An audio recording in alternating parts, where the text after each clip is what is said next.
Is it ethical to manipulate an unconscious mind? What is subliminal advertisement? The use by advertisers of images and sounds to influence consumers' response without their being conscious of it. What do you see here? Perhaps a harmless ad for DJ flooring.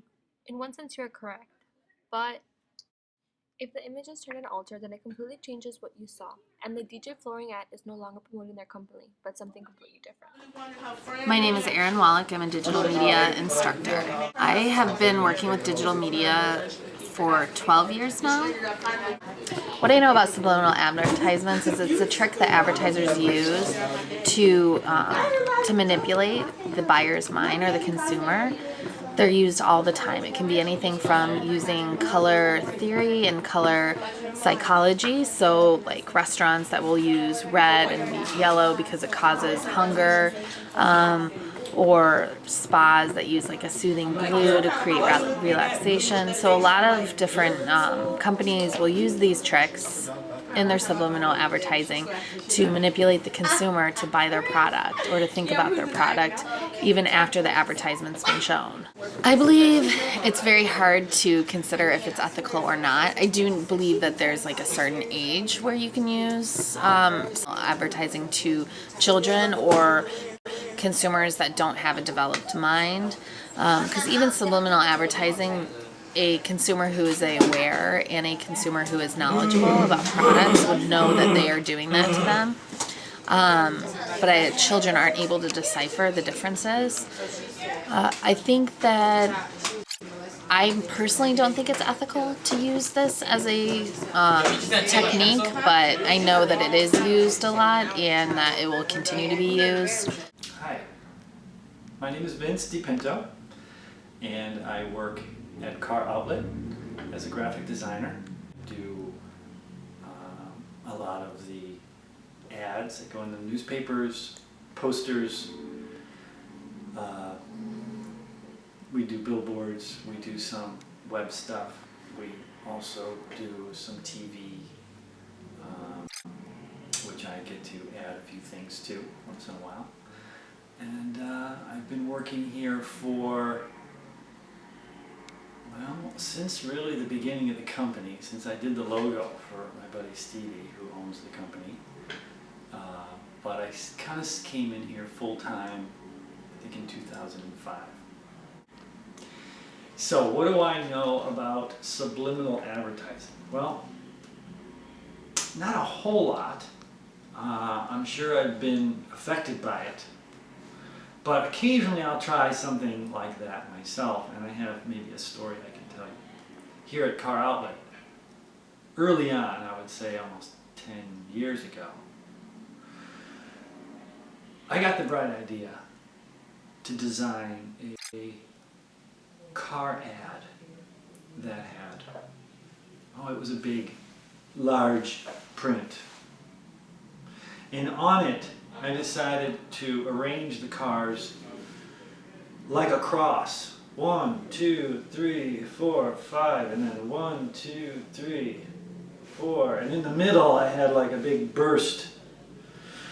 So it really kind of gave you the feeling that this was, getting up after the religious people. And we ended up getting a letter from the Archdiocese too. Don't do that again. So that's my experience. I would say that that's the goal to most advertising. Most.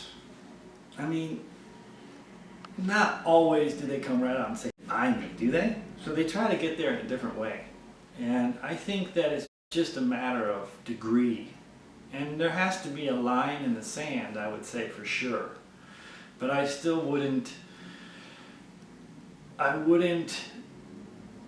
think that subliminal advertising is one thing and advertising is another, because the line is very gray.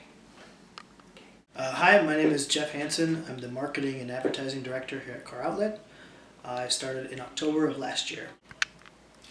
Okay, so when we talk about subliminal advertisement, we're talking about the way the brain processes the information in the advertisement. So you have a conscious level of processing where you are conscious in a sense you know what you're seeing, and the subconscious is subliminal, right? Things below the surface. Now, is it ethical to go after and to manipulate people's subconscious process? I don't know. I would say I don't know. That's a good question.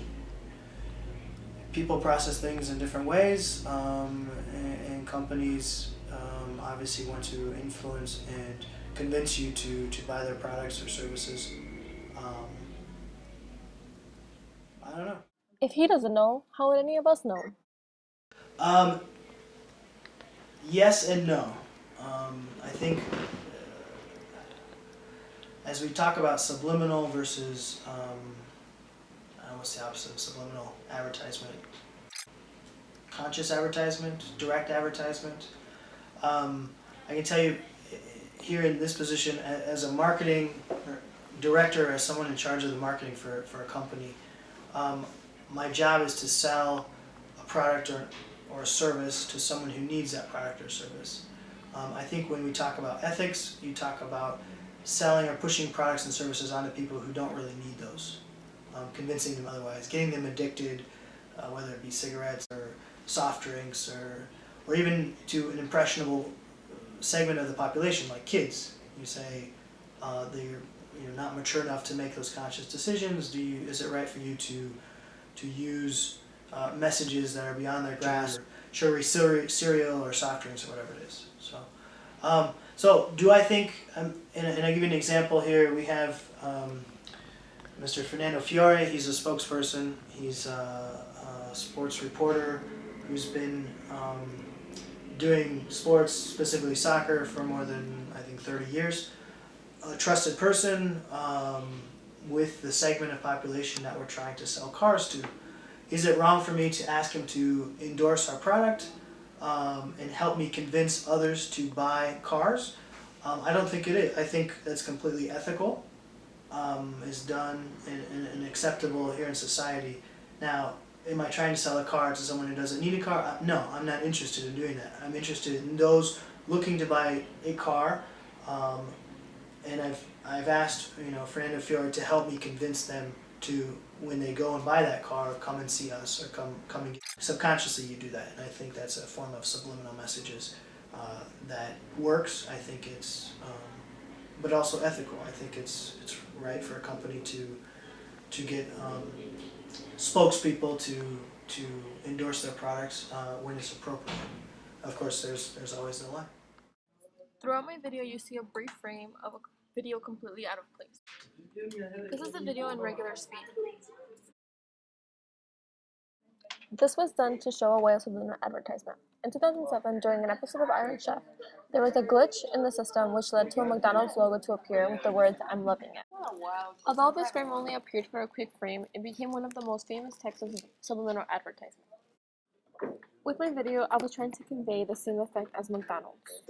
In conclusion, I believe that although subliminal advertisement is not the most effective way to promote somebody's product, it is very efficient. And I believe that if the ethical line is not crossed during this, it is completely ethical. Us as consumers should be aware of what we're watching and what meaning everything has behind it. So I believe if you are watching something, you are in control of what you're watching.